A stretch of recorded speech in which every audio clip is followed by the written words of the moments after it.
आज का दिन पूरे देश पर बहुत भारी पड़ा। भारत के पहले chief of defence staff general Bipin Rawat का आज एक हेलीकॉप्टर दुर्घटना में निधन हो गया। उनके साथ उनकी पत्नी भी थी, 12 अन्य सैनिक भी थे। साथ ही साथ जो ग्रुप कैप्टन वरुण सिंह हैं वो अभी अपनी जिंदगी और मौत के बीच वेलिंगटन के आर्मी हॉस्पिटल में संघर्ष कर रहे हैं। न्यूज नेशन परिवार की तरफ से जनरल बिपिन रावत, मिसेस रावत और अन्य सैनिकों को हमारी भावभीनी श्रद्धांजलि। साथ ही साथ हम दुआ करते हैं ग्रुप कैप्टन वरुण सिंह की सलामती के लिए हम दुआ करते हैं कि वो जल्दी से जल्दी सेहतमंद हो, वो जल्दी से जल्दी ठीक हो। मेरे साथ पैनल पर बात करने के लिए कई सारे एक्स आर्मी ऑफिसर जुड़े हुए हैं जिन्होंने जनरल बिपिन रावत के साथ बड़ी नज़दीकी से काम किया है। और मैं ये बात बड़े फख्र के साथ कहना चाहूँगा कि बदलते भारत की तारीखें भी जनरल बिपिन रावत को याद रखेंगी। इसलिए याद रखेंगी क्योंकि विपरीत परिस्थितियों में भी उन्होंने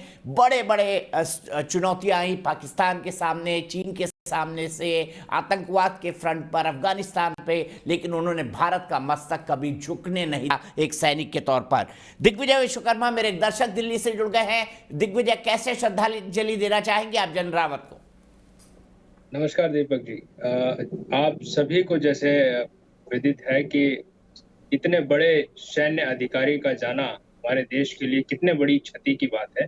और जैसा मैं अभी सभी एक्सपर्ट्स को सुन रहा था, वो सभी जिस प्रकार से उनके बारे में बता रहे हैं, उनकी जो रणनीतिक सोच होती थी सैन्य मामलों में खास तौर पर, वह कितनी दूरगामी सोच लेकर वो चलते थे रणनीतिक मामलों में। वो हमारे देश के लिए बहुत अहम सोच को लेकर चलते थे रणनीतिक तौर पर।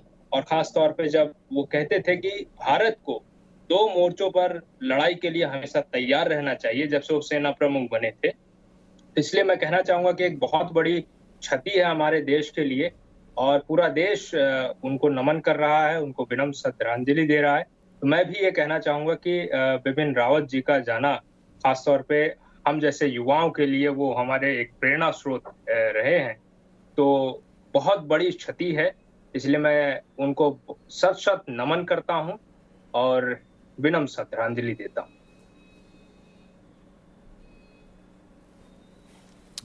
सीधे चलता हूं कमोडोर जी.जे. सिंह साहब के पास। सिंह साहब, मैं आपसे जानना चाहूंगा और यहां समझना भी चाहूंगा कि जो ये चीफ ऑफ डिफेंस स्टाफ का ओहदा बनाया गया था, ये क्रिटिकल परिस्थितियों के लिए कितना जरूरी था भारत को? मुझे अच्छी तरह याद है सुब्रमण्यम कमेटी की सिफारिशों के बाद सीडीएस बनाने का प्रस्ताव आया था, कई सालों तक लटका रहा करगिल वॉर के बाद, लेकिन अंततः 2 साल पहले ही हमने जनरल बिपिन रावत को इस पद पर शोभा बढ़ाते हुए देखा।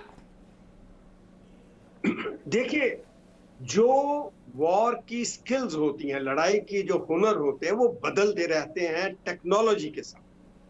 जैसे टेक्नोलॉजी बढ़ी है तो ये लड़ाई के मैदान के जो आजकल के तौर तरीके हैं वो बदल चुके हैं। कोई जमाना था जबकि कहा जाता था कि आदमी के अंदर ताकत होनी चाहिए, मैन द सीन मैटर्स, बहादुरी होनी चाहिए। मगर आज के युग के अंदर अगर आपके पास ऊपर एक न्यूक्लियर वेपन, जान जिसे कहते हैं ओवर द होराइजन, जो आपको दिखाई नहीं देता, दुश्मन आपके ऊपर मिसाइल आके गिरती है, तो मुझे ये बताएं कि उसके अंदर आदमी की बहादुरी क्या करेगी, जोश क्या करेगा? क्योंकि आजकल के जमाने के अंदर जैसे हम देख रहे हैं, अमेरिका, इजराइल खास करके और यूरोपियन कंट्रीज जो हैं, रशिया है, जो ये मेजर पावर्स हैं, इनकी लड़ाई जो है वो ओवर द होराइजन, मिसाइल कहां से आई, किस स्पीड से आई, और अगर आपका जो प्लेटफॉर्म, जो वेपन फायर आपके ऊपर कर रहा, वो ही दिखाई नहीं दे रहा। मिसाइल भी मारी जाती है अगर हवाई जहाज से, वो भी 100 मील या 20, 25, 30 मील पहले ही उसको छोड़ दिया जाता है। तो ये ऐसे हालातों के अंदर ये एक नया चैलेंज खड़ा हुआ। दूसरी बात जियोपॉलिटिक्स की, जो स्ट्रेटेजी की, कि जैसे चाइना जैसे देश हैं, अब वो अपना हक जमा रहे हैं पूरे साउथ चाइना सी के ऊपर। वो कह रहे हैं ये हमारे अंपायर का हिस्सा है, कोई भी जो नेवी का मर्चेंट शिप वहां से गुजरेगा वो हमें बता के गुजरेगा, फ्रीडम ऑफ नेविगेशन नहीं। फिर हम देख रहे हैं कि वो अपना पैर, फुटप्रिंट जिसे कहते, पसार रहा है हमारे हिंद महासागर के अंदर, हमारे अरब सागर के अंदर उसने पैर फंसा लिया है। जगह जगह के ऊपर उसने अपने अड्डे बना लिए हैं, चाहे वो हॉर्न ऑफ अफ्रीका हो, चाहे वो बांग्लादेश की चिटागोंग पोर्ट हो, जहां हमन टोटा पोर्ट श्रीलंका के अंदर हो, गवादार पोर्ट हो। ये जो अपना विस्तारवादी पॉलिसी को लेके चल रहा है, और पाकिस्तान उसका जो एक, मैं कहूंगा कि पपेट है, जहां उसकी एक सैटेलाइट कंट्री है, देश है, उसके साथ जुड़ा हुआ है। ऐसे हालातों के अंदर जो लड़ाई है वो बिल्कुल बदल चुकी है।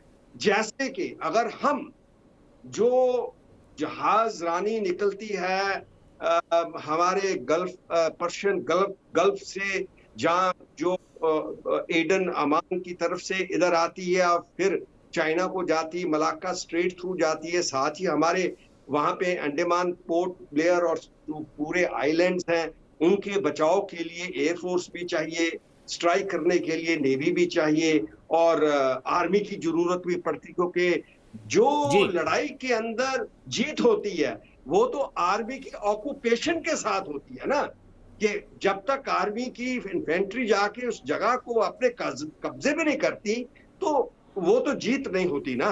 वो तभी होती है जब आर्मी उसको कंट्रोल में हाथ में ले लेती है। तो ऐसे हालातों के अंदर इन चीजों को समझना, इन चीजों को समझाना आगे पॉलिटिकल क्लास को, जैसे प्राइम मिनिस्टर है, डिफेंस मिनिस्टर है, जिनकी बैकग्राउंड सिर्फ पॉलिटिकल होती है, जो सिर्फ इलेक्शन के थ्रू आगे आ जाते हैं। जैसे हम देखते हैं कि कई बार ऐसी पॉलिटिकल क्लास के कमेंट आते हैं कि बड़े दुखद होते हैं, हम बड़े एम्बैरेस होते हैं। वो उनको समझाना कि भी देखो ये लड़ाई है, ये देश है, फौज है तो हम हैं, फौज है तो देश है, तो उनको समझाना, उनके जहन के अंदर डालना, ये सब बातों को रखते हुए तीनों फोर्सेस की एक जिसे कहते हैं, उस सभी विचारों को एक जगह पे लाके जोड़ के उसको फिर सारांश के अंदर गवर्नमेंट को समझाना, ये एक कहने को आसान काम है, मगर आप जानते हैं कि ये बहुत ही डिफिकल्ट हो जाता है जबकि आप मानसिकता के साथ लड़ाई लड़ रहे होते हैं और उन लोगों के साथ जिनकी कोई पहले मिलिट्री बैकग्राउंड नहीं होती। तो इन चीजों को देखते हुए ये जो इन्होंने इतना उम्दा काम किया है, अभी इन्होंने रेल की गाड़ी जो है पटड़ी ऊपर डाल दी है। अभी जो दूसरे सीडीएस आएंगे उनके लिए उतनी मुश्किल नहीं होगी जितनी मुश्किल हमारे विपिन रावत साहब को हुई है। तो मैं समझता हूँ, और सबसे बड़ी बात पटरी बिछाना ही होती है सर, तभी ट्रेन चल सकती है जब पटरी बिछे। लेकिन मैं इस बीच ब्रेकिंग न्यूज बता दूं आपको, अभी अभी खबर आई है कि chief of defence staff general Bipin Rawat का जो क्रीमेशन और उनका और उनकी पत्नी का फ्राइडे दिसंबर 10 को होगा, यानी परसों, कल नहीं परसों होगा। कल उनके पार्थिव शरीर को लाया जाएगा बाय टुमारो इवनिंग, ये खबर आ रही है मिनिस्ट्री ऑफ डिफेंस के सोर्सेस से। एक छोटा सा जवाब चाहूंगा जनरल चौधरी से। जनरल चौधरी, मैं आपसे ये जानना चाहता हूं कि सेना का आधुनिकीकरण कितना श्रेय देंगे जनरल रावत को, जो हाल ही के दिनों में स्पीड अप हुआ है, स्टेप अप हुआ है?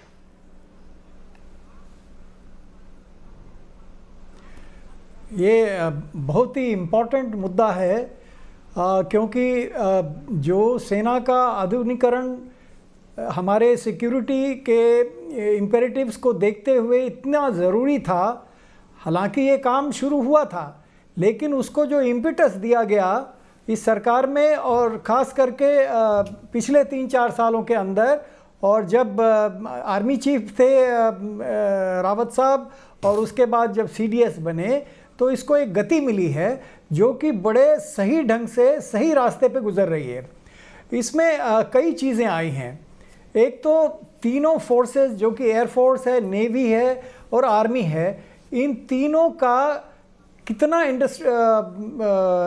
इनका जो मॉडर्नाइजेशन होना चाहिए, कितना फंड है, इसको किस तरह से इस्तेमाल किया जाए ताकि एक बैलेंस्ड वे में इनका मॉडर्नाइजेशन हो। आगे के लिए किस तरह से मॉडर्नाइजेशन करना है। और सबसे बड़ी बात जो इनकी लगी मुझे वो है मेक इन इंडिया पे इन्होंने बहुत ही ध्यान दिया। 2-3 महीने पहले की बात है, मेरी इनके साथ डिस्कशन हुई थी। तकरीबन 1.5 घंटे उन्होंने मुझे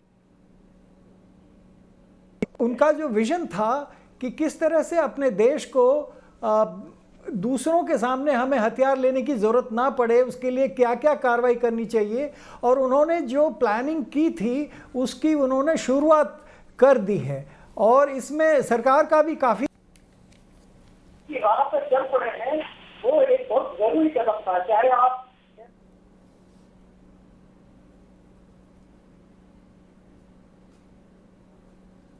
ठीक है सर, आपके ऑडियो में कुछ प्रॉब्लम आ रही है। फाइनल कमेंट लूंगा मैं, सीधे चलूंगा विंग कमांडर सतीश शर्मा जी के पास। विंग कमांडर साहब, जब कोर्ट ऑफ इंक्वायरी होती है कब तक, क्या कोई डेडलाइन भी होता है कि इसका जो कोर्ट ऑफ इंक्वायरी है इसका रिपोर्ट इतने दिनों तक आ जाएगा? ये जो दुखद हादसा हुआ है जनरल बिपिन रावत और उनकी धर्मपत्नी और हमारे 12 सैनिकों के साथ, कब तक मालूम पड़ जाएगा कि क्या क्या इसके कारण रहे?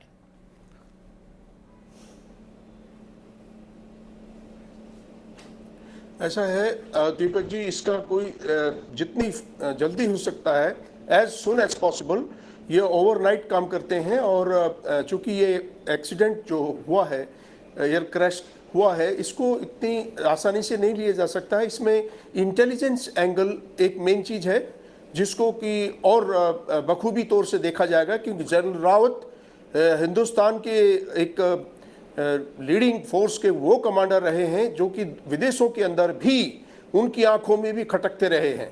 इसलिए हमको इस बात को इंटेलिजेंस एंगल से देखना होगा।